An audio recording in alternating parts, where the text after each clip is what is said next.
Assalamualaikum. Very good afternoon to everyone. What's up, guys? Hope you guys had your lunch already.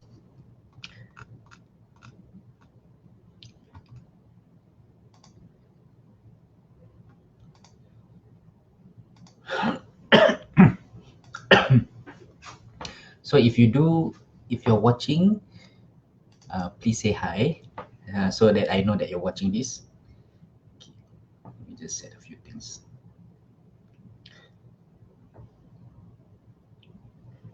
So today's topic will be something interesting. Don't comment on my personal profile. Comment on the actual page, which is the Taufik Rashid page. Yay, Sharon, you commented in the right place. Thanks. Yo. Thanks for joining. Wow, I really like your profile pic, man. Just so carefree and really enjoying life. Thanks for tuning in. We're just waiting for a few more people to come in.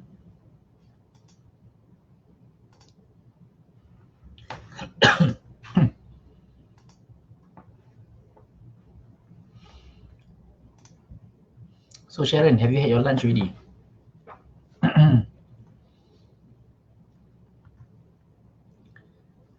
So let's take some time.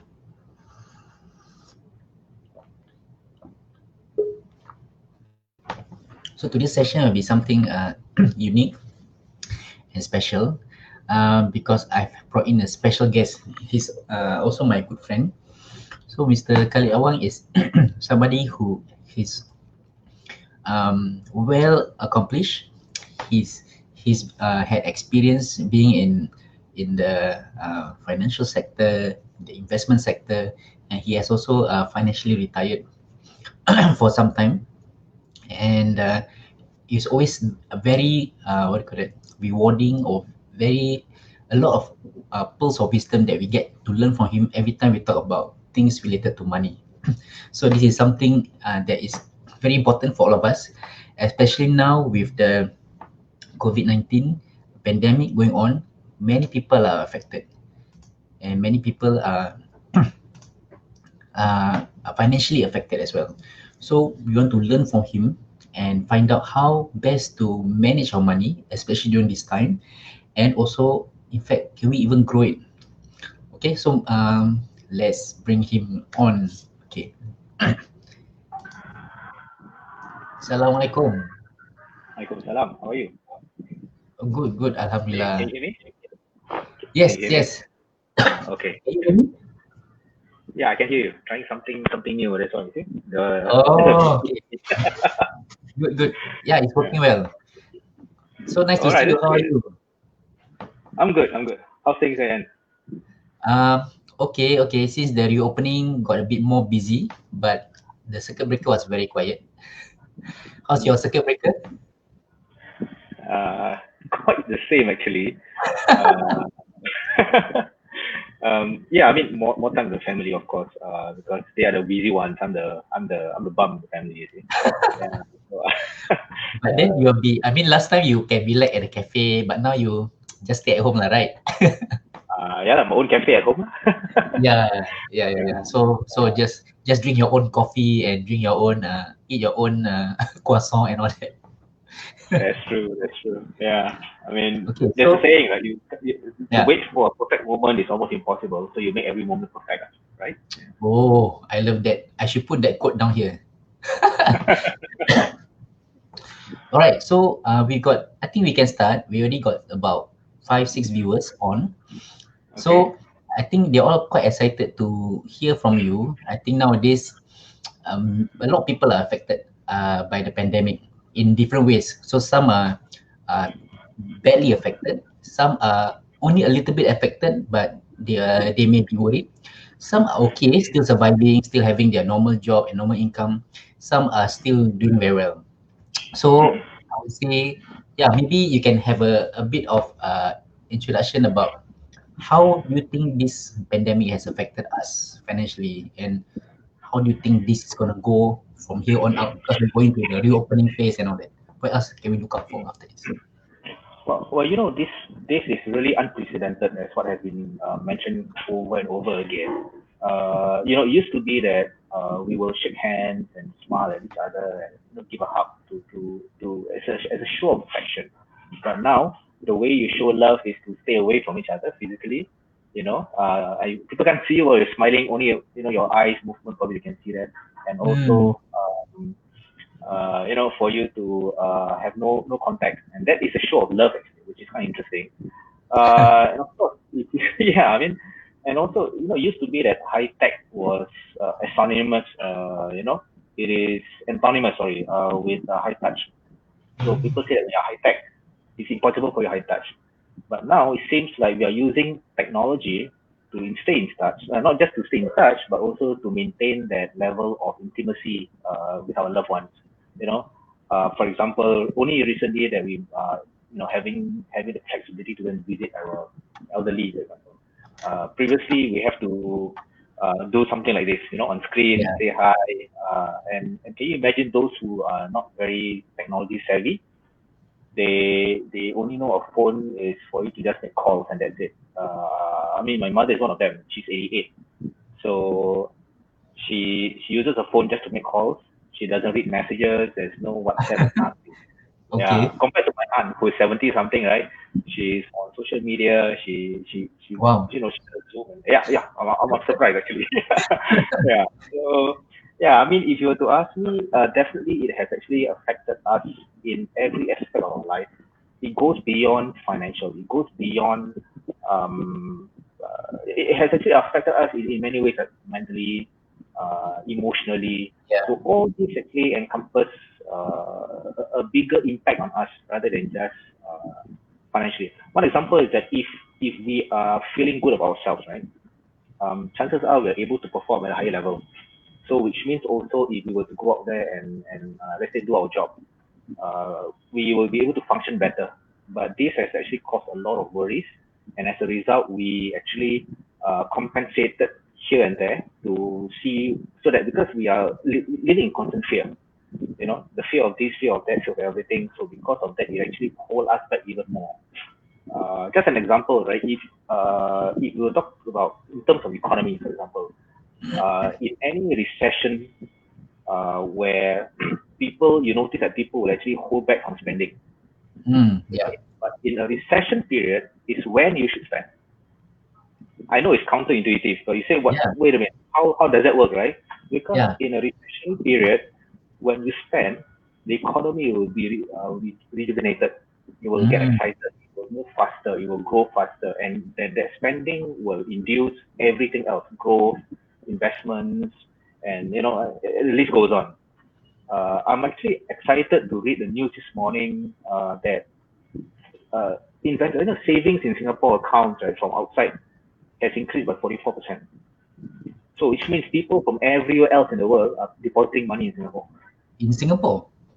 Yes, which is Wow. a strange thing, right? Yeah. So that Okay. means it goes to show that our financial system is solid. Mm. It shows that they recognize that our government is doing the right thing, Mm. and therefore they feel that to park their money here, right, Yeah. it is like a safe haven compared to leaving their money in their own countries Yeah. where the exchange rate is going crazy right now. They're talking about in terms of, and I'm not going to scare anybody here, okay? But you know, you listen to it every day in the news. How many millions of unemployment has actually hit America, for example, Yeah. and it's not stopping. You know, it's actually accelerating. Yeah. So that's the scary part. Yeah. So the new normal for us is to expect really unexpected, something that we can never predict. It's scary for everybody. That I understand. Yeah. Yeah. Yeah. So I mean, definitely somebody there's asked a lot me of new things lah, new normal, correct, adaptability, being prepared. correct, Yeah. correct. But the new normal, right, doesn't change fundamentals. For example, if you look at it, okay, a general question would be, how long will this last? Your Mm. guess is Yeah. as good as mine. You know, your guess is as good as mine. If somebody tells you that, Exactly. oh no, it will get better by, you know, by August, by September, I think that person is high on something. You know, because we know for a fact that as long as the vaccine is not discovered, It is not Yes. out available on the streets for people to protect themselves. This is going to be, we will be living in constant fear aside, but extra precaution. We have to up our game in terms of getting, being more careful with how we do and what we do things on us. Yeah. Yeah. I mean, that's the way it seems, Yeah. But that's a good point. When you brought up, yes, it's true. We need to wait for vaccine. But I've read that actually that's just the beginning, because if you're talking about the impact on the economy, that Mm-hmm. may even continue beyond the vaccine being discovered. So, Yeah. I just wanted to find out what you think about. Okay, so let's say the vaccine is discovered next year, June lah, 1 year. Mm-hmm.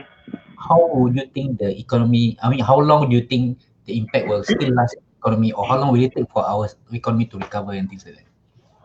Okay, we have to look at it from a few perspectives. I mean, an example would be if you were to look at us as an island in isolation itself, right? I think we can't deny the fact that we're very blessed. We're very blessed in the sense that while we are an open economy, right, we are also solid in our own ground. Why? Because do you know that all these monetary assistance that we've been handing out to the people, right? We don't have to take a debt for that. We don't have to go into utang to support because our reserve is very very healthy.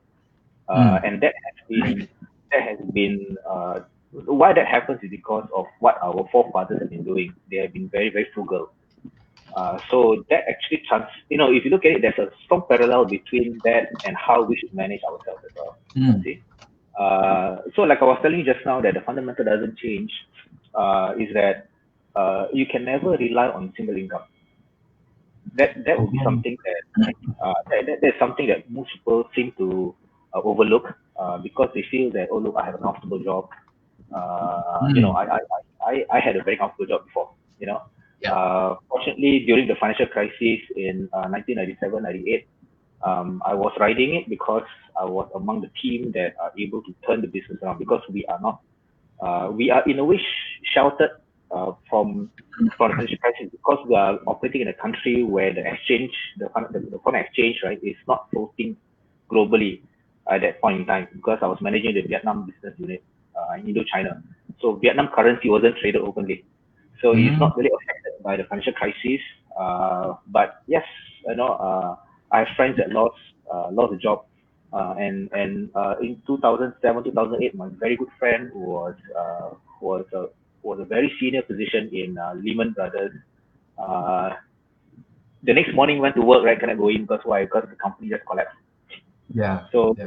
yeah, so that's why while we are very comfortable with our high-paying job, for example, right? Yeah, so we have one single job that we're looking at. To just rely on that one paymaster, to me, right, is a very very risky proposition. You rely on one. If one goes down, and there you go. See, Yes. yeah. So that is something that we should start to look into and think carefully. How can we actually have multiple sources of income? Some people are more comfortable with, let's say, doing internet marketing, for example. Some people are more comfortable with, let's say, coaching. Whatever that we have actually gathered as our life skills along the way, all these are actually teachable skills that we can monetize. Yeah. Yeah, so I think that you made a good point, because previously I would say, even during recession previously, some jobs were still spared, and some jobs people would still see it as a iron rice bowl or a very secure job. But I think this pandemic has totally thrown the ball game totally out of the court, because Yeah. many people are affected, and in unprecedented ways. So what you brought up was quite a good point or interesting point, because we cannot rely on just one source of income. So I think Mm-hmm. we want to, with that, on that note, we want to, let's go into the first topic that we want to discuss. Actually, managing our money, because I think Uh, for some people, maybe they are a bit worried to even look into other sources, because their own single source of income already not stable. Their money already, like, not even enough. That's here, there, or something like that. So maybe let's go to the basics of how to even handle our money first, and then we True. can talk about growing or alternative source income or that. Yeah, because you can't put the cart before the horse. At the end of the day, right, it's a system that you have to build. Well, there is a framework out there that I'm going to offer a framework today for the listeners and for the viewers to look into and how they can apply it, at their, on a personal level. But at the same time, also, right, it has to happen, what we call it, systematically. You can't put the cart before the horse, meaning to say, like, the horse is meant to pull the cart, right? So if the cart is before the horse is pushing the cart, so it's not moving anyway, right? Yeah. Yeah. So that is something that we need to understand. So that is why we have to also think about in this moment right now. There's a saying, crisis is opportunity, right? So most people will say, oh, crisis opportunity. So let's look at the stock market. Stock market has rebounded, just to let you know. Okay. Okay. Just last week, right? It those dives like crazy. This week, seems like we are on a free rise. Yes, it is rebounding, but will there be another point where it will dip? It will dip. We do not know. Yeah. Chances are there will be, but here's the thing. Why think about that? Why think about beating the market? Look at the situation right now and say, okay, crisis is opportunity. What can we do? One of the opportunities that I want us to capitalize on is to relook at how we live our life. Mm. See, I'm not going to go philosophical here. Okay, I'm, I'm the money guy, so I'm going to talk about money. Okay, yeah. So let's say right now, right? The question here is, right? Since crisis is opportunity, so but in this instance, it actually force us. Some people take it and run with it. Some people just sit by and let it go past them without Mm. realizing it's an opportunity for them to actually capitalize on. They should actually take out a huge mahjong paper. If they have a bigger paper, better. And then they should start writing down, what are the expenses. See, Okay.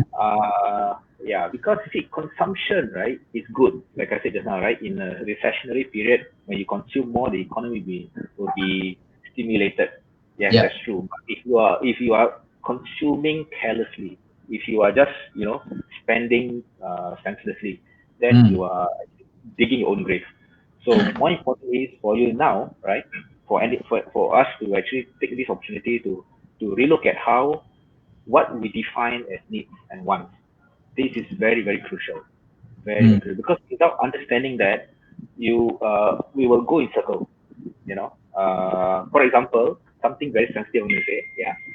Uh, let's say you're considering, okay, now I have this, amount. So something gives me immediate gratification. Mm. For example, bubble tea. Yeah. So bubble Okay. tea probably costs $3, right? Okay. So rather than spending at $3, right? What can we use that $3 for? So we have to really sit back and think about this carefully, because a lot of people they feel that immediate gratification, right, will actually help them to feel better about themselves, and then they will not they will avoid all these things called Mm. domestic violence. So those are just perceptions. Yeah. So when we take a piece of paper, we list down what our needs are, and then we understand what our needs are to the level that it's like if I were to sit down and ask myself how much I spend in a week on groceries and understand every single dollars and cents that go into it. So I will be able to tell myself that okay, in any given week, my grocery will be, let's say, $125.33. See, to that precise, because we are in crisis. So because we're in crisis, it's important for us to think like how are we going to manage a crisis. Okay, we have to be ahead of this. We cannot be tagged along. We cannot be swayed by the mood swings of crisis, because crisis especially creates nervousness. It creates mental unrest, and then people act irrationally. So we have to be ahead of the curve, and therefore we will have to sit back, calm ourselves down, maybe have a cup of coffee, and then Mm. so and say, okay, what are really our expenses? Go for the needs, and then start looking at it. Be careful so that we will not spill over into, okay, these are also actually needs, but actually is one. Yeah. So that is the basic. That is the main issue here. I mean, I'm giving this as a quick fix. Okay, why I say it's a quick fix, because we are in a situation where we need something quick. But in the longer term, okay, it's just like, if how is it that is it a boy and a girl, a husband and wife, their relationship can blossom, but some quite bad. It's because of that relationship itself.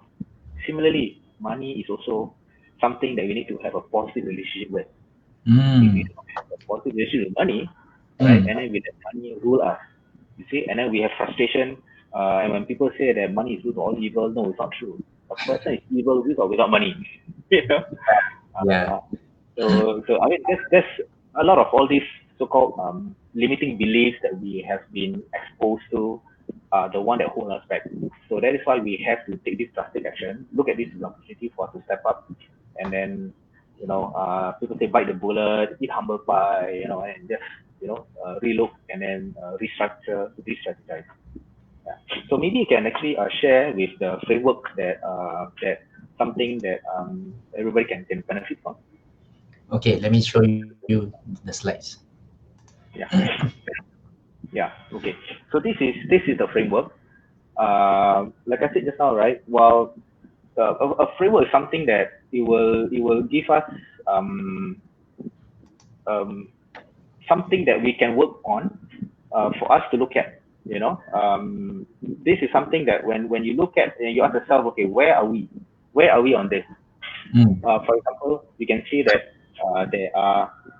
um, there are four icons there, right? One is expenses, reserve, savings, and dreams. Okay. For this particular session, I want us to focus on the first two, which is expenses and reserves. You see, I was raised to manage money in this way.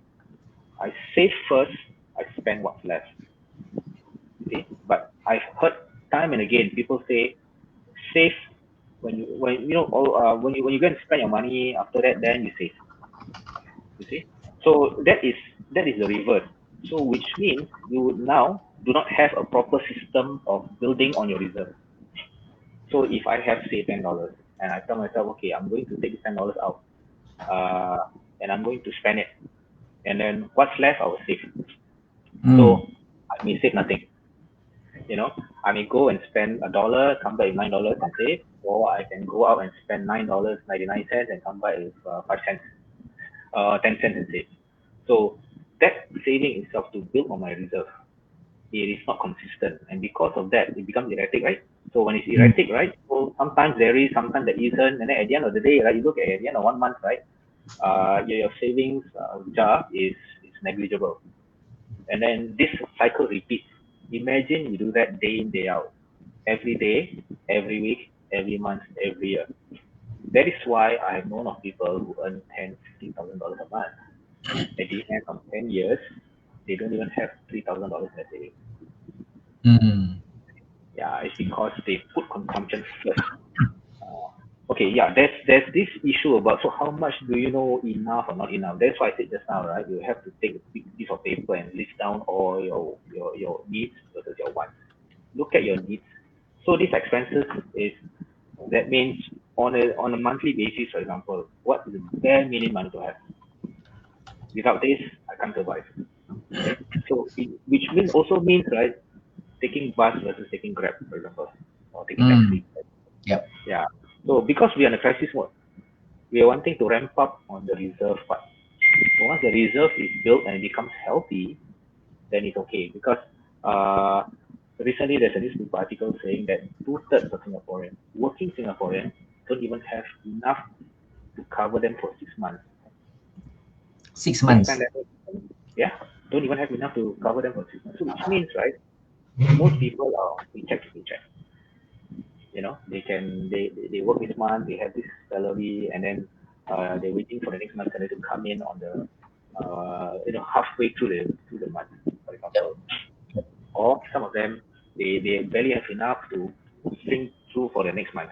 So which means this whole process, right, is a downward spiral. It will lock them into this situation. So that's why when they are looking at it as, okay, now let's find out exactly how much I want, how much I need. Right? For example, let's say on a monthly basis I need $2,000. Example, right? Mm. Everybody is different. So $2,000, and let's say I'm earning 5,000. Okay, you know there is $1,000 being taken out for the CPF already.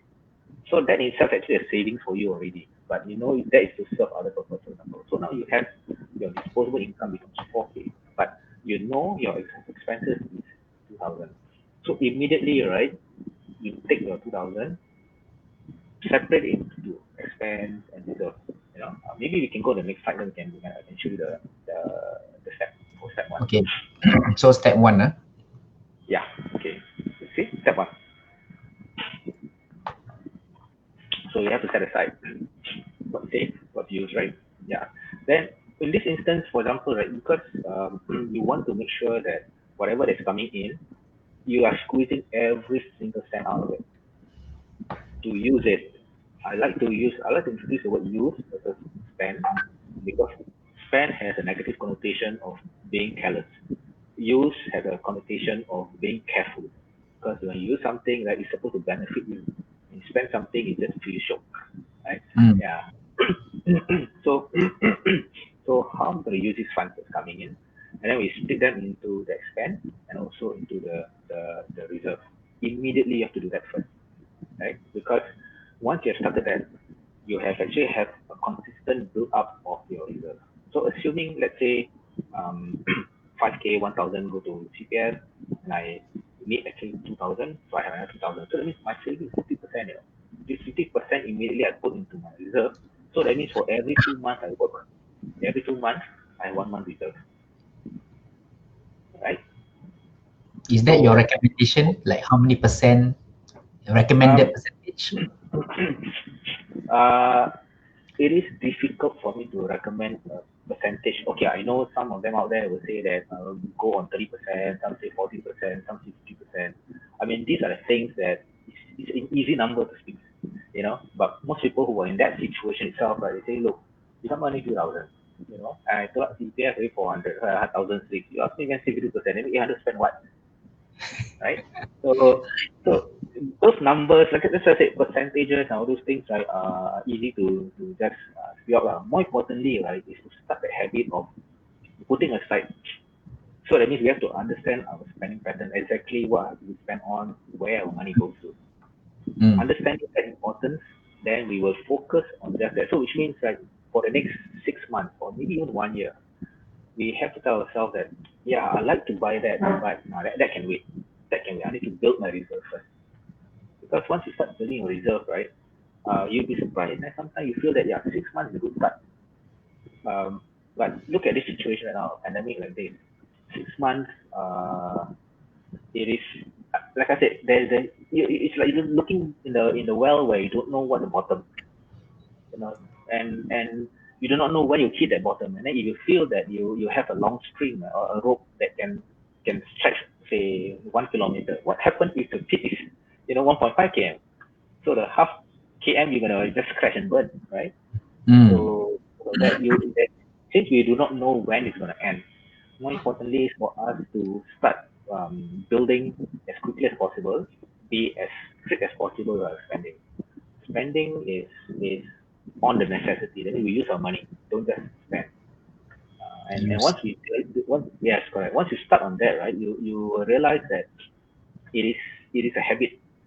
You keep going, and then it's very encouraging when you start to see, hey, wait a minute, that's why I will encourage, you notice I will still put on a clear container. You'll see that, oh, my reserve is building up.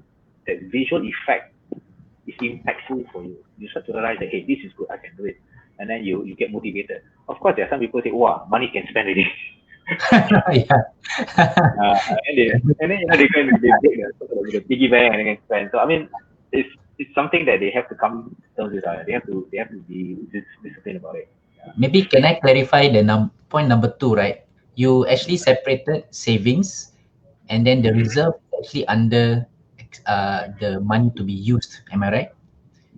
Okay. What you do is, right, once money coming, immediately you separate expenses and reserve.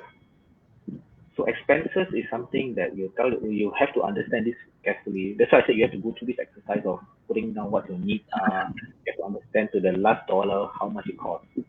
Your that means your real expenses below this, you're living you can't live really. So you understand that means you're really stretching your things very very tight. So you understand your expense, and then the other side is actually your reserve. Yeah. So start with that first, because why? You want to build your reserve faster than your expense. Okay, so I just want to clarify because you mentioned savings. So Yeah. is there a difference between reserves and savings here? Do you save first or do you put reserve first? Which one? Okay. If in this instance, right? Okay, if you were to look back to the previous slide, which is the framework. Yeah. Okay. My apology. The word savings there is confusing people. Um, Okay. yeah, because that savings is saving for purpose. So actually, if you look at it, right, the whole concept of saving and spending, right, or using the money, right, that saving itself must have a purpose behind it. So from the very beginning, your purpose of the saving is to build on your reserve. So Once am your I right to reserve, say you yeah, you you have reserves? Do you have to build your reserves first before you have savings, or can you do it together? um, for me, the way I look at it is, if you do it together, then you are stretching it. Hmm. You see, what the purpose of the again, saving must have a purpose. Savings, right? Like I said, when you save, right, you must have a purpose behind it. One of which is to build on your reserve. Secondly, is actually to build on, let's say your investment portfolio. You know, yeah. Then of course the next one is saving for, let's say, indulgence, holidays, facial, whatever, right? Yeah. So immediately when you separate the two, expense is very clear. It's what you spend on what you need to use on every month. Hmm. But like the savings part, immediately is supposed to work on your reserve first. Okay. You see? So am I right to say, if let's say, because I think most of the viewers might be new to this, and if let's say, like you say, what two-thirds of Singaporean don't have reserves, right? So They don't am have I right reserve to last them more than 6 months. to say that if you don't have reserves yet, build that reserve 6 months reserve first, at Yes. least 6 months in, then you can start planning for the other savings. Am I right to say that? Yes. Correct. So yeah, so look at saving as the headline. You know, the sub headline, right? The subdivision will be, for example, okay, reserve. Once the reserve is built, then you can shift into your gear of growing your savings. You see, and how you grow your savings is like growing your money through investments, through, for example, Hmm. uh, the various aspects of it. Because investment alone, right, is a huge topic which I will cover the next time.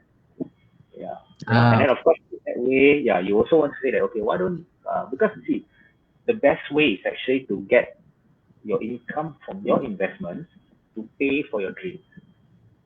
You see, that Hmm. means like you don't save and then use this saving to go holiday. I mean, most people will do that. The best way to do it is actually you this money that you have set aside from your, that means you have covered your reserve.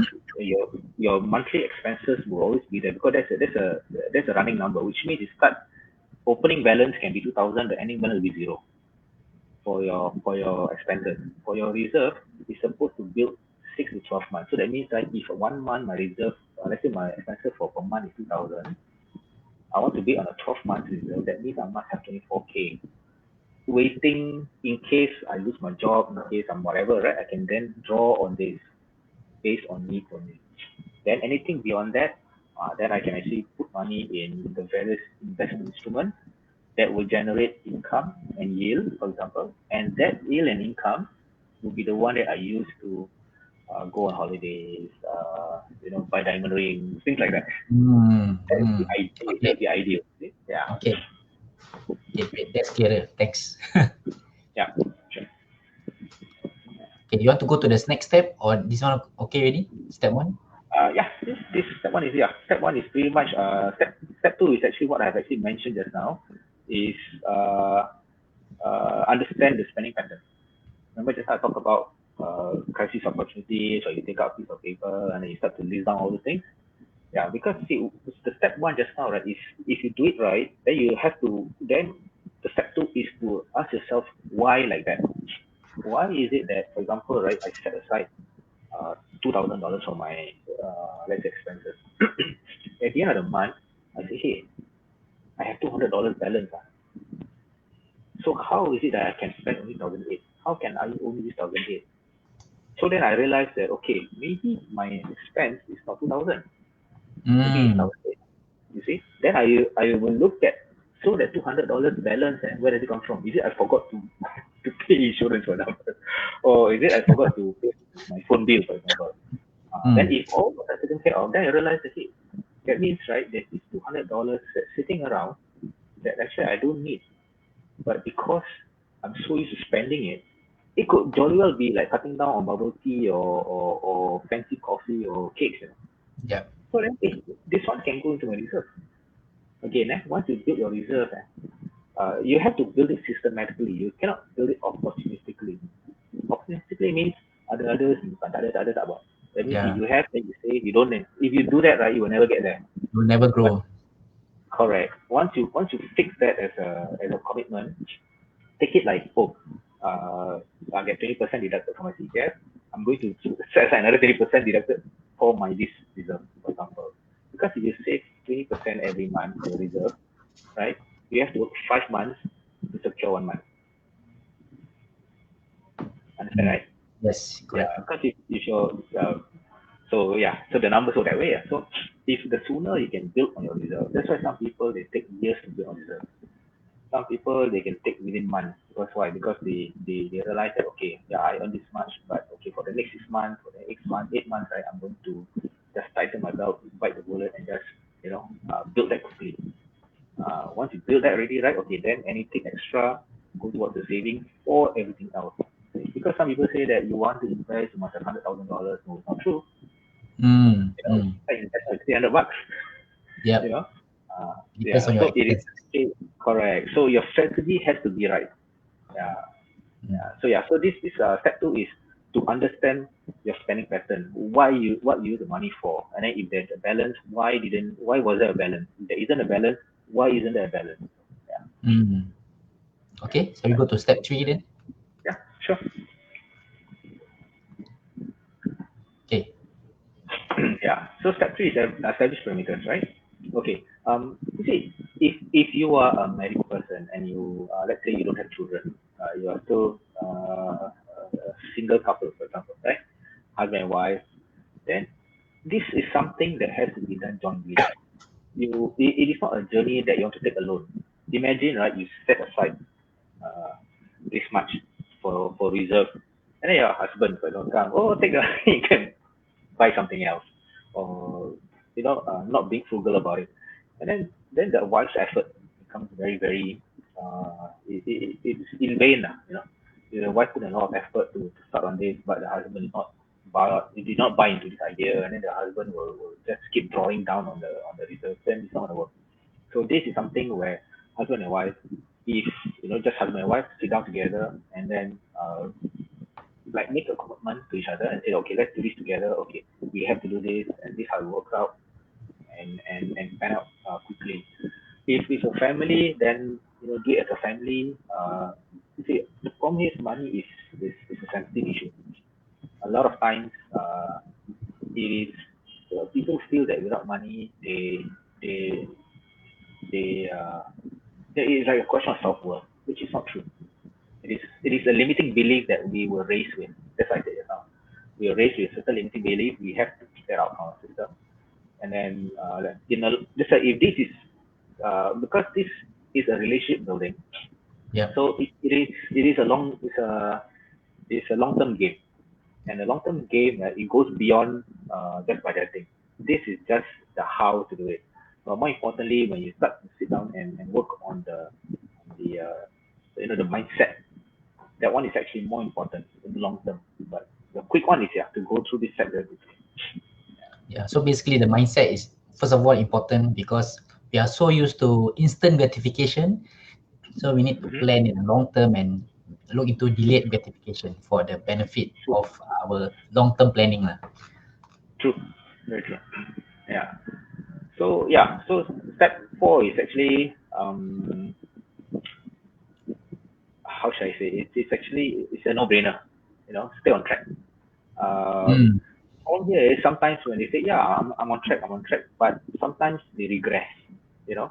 And if they Yeah. if they regress, they need to understand why. Sometimes it's because of that temptation, right?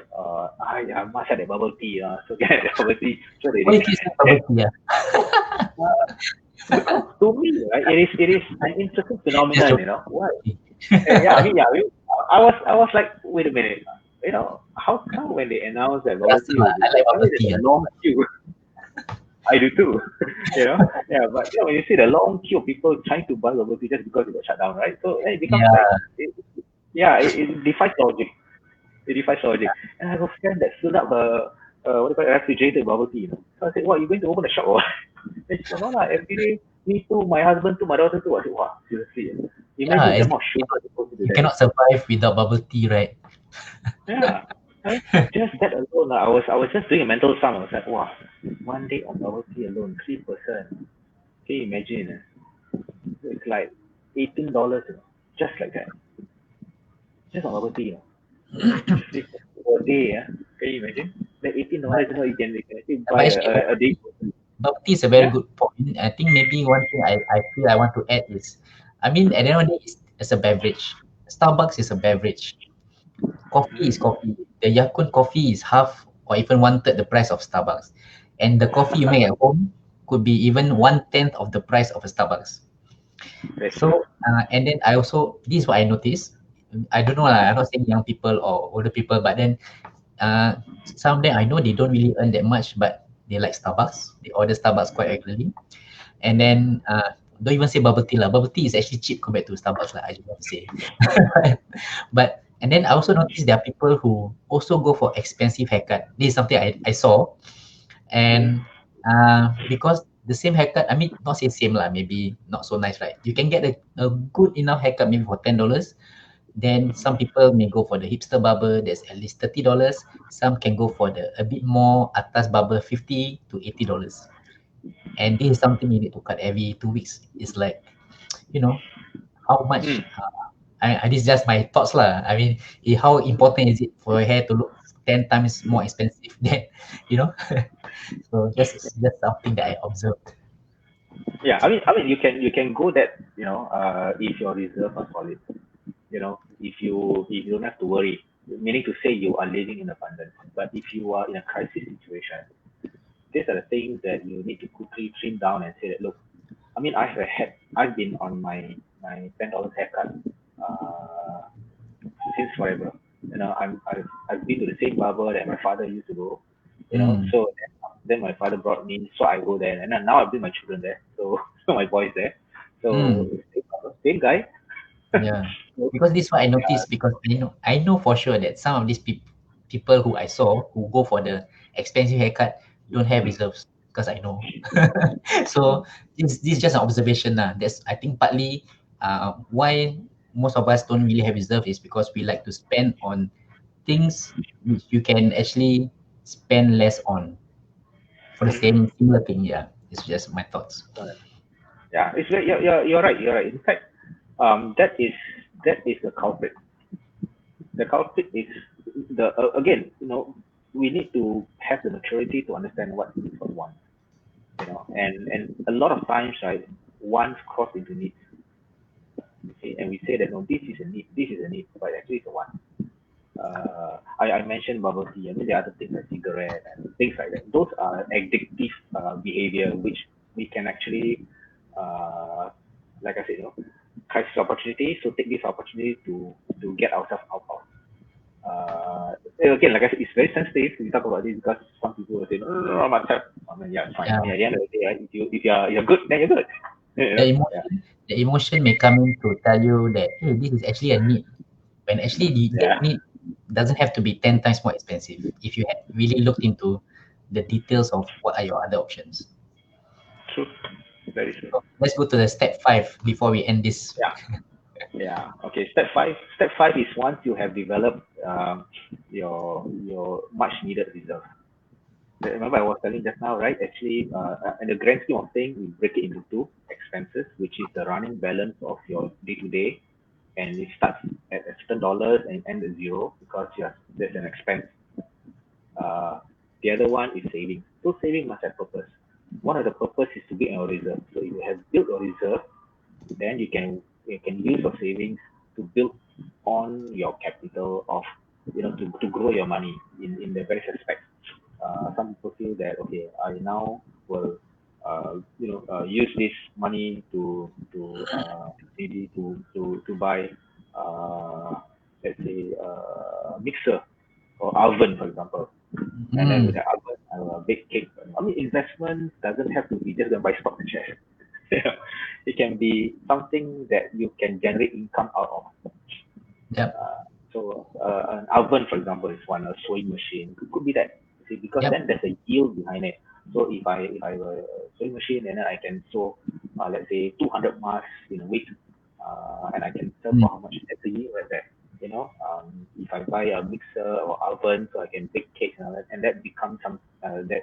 So from that itself, that investment will lead to returns from the investment whereby I do something with it. Of course, if we are more savvy, something that I'm very passionate about, which is actually the stock market. I will discuss that at the next time because um, it's it takes a it's not it's simple yet it's not that simple to talk about because Yeah, of a lot course. of time we have to cross that mental block.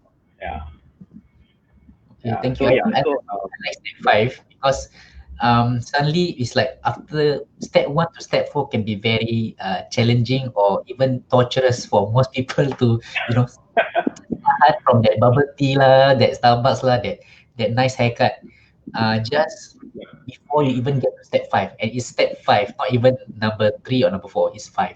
So I like it because suddenly you get to say, hey, I get to start to think about dreams. I can start to think about things that really matter, you know. So instead of previously we actually spend the money for dreams like holiday and all that, our dreams, and have no reserves. So this is should be the right way. So you can set aside your reserve first, make sure all your expenses are properly done. Then number five, step five, then you can go into dreams. And I think I like this part. correct. So once you have done that, right, then remember that if you want to go into investing, for example, never invest on borrowed funds. Mm. Mm. Uh, it, because so you start small, you start small, and then there's a compounding effect to it. So you slowly grow it. You know, time will be on your side. So if you don't we don't speculate, which means to say that you don't put something in today, tomorrow you want to try and cash out and make money out of it. That is a very short term view, and a lot of times people crash and burn. Mm. I do forex too, so I understand how the market works, right? So, but when you go about into a long term investment, for example, cumulatively you add to investment, and then along the way it gets bigger and bigger because there's a compounding effect to it. Mm. Yeah. So that's something that yeah, if you start to borrow funds to do it, because borrowed funds there's a cost.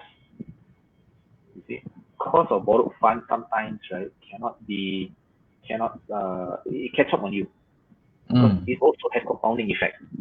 Mm. Example, if you let's say use a credit card for example, oh it's okay, I buy this share again this credit card for example, and because the share takes a long term to grow, maybe 10 years, maybe 15 years, for example, and by then it would have given you at least 20-30%. But your credit card is charging you 24% per year. Mm. Yeah. You see? So you Yeah, get so a you miss. are actually, yeah, so, and of course, the other one is actually, let's say you borrow money from relatives to invest. Every investment has risk. You buy a sewing machine, it has risk too, Yeah. right? So, yeah, so we must be able to manage that risk, and the best way to manage that risk is to make sure that we don't borrow. Because once you start to borrow, and then the risk becomes greater because now we are swapped. Now the set is too risk to manage. Mm. Yeah. I think we need to go into another session to discuss that. In fact, even when you're talking about growing money, is in one session also not enough.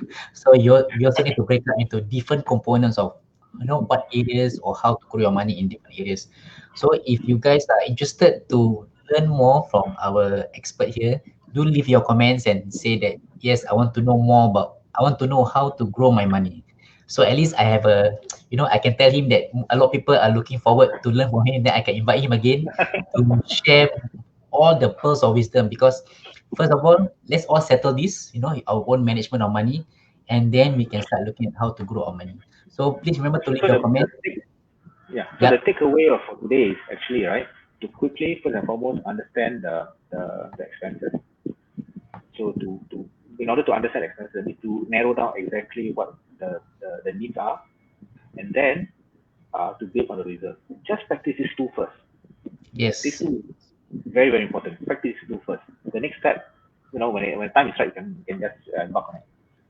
Yes, yes. Okay, so thank you so much, Mr. Khalid Awang, for sharing your insights to help at least the two-thirds of Singaporeans who we don't have reserves. So hopefully by the next session, more people, maybe less of the Singaporeans who don't have reserves, and more people have more reserves, inshallah. So Hopefully. thanks a lot, and I also thank all the viewers for watching. So do remember to leave your comments if you want to hear more from the man himself. Okay, so we shall reach again. Thank you so much. I see you Right. all. Thank you. Okay, Nice. bye bye. Bye bye.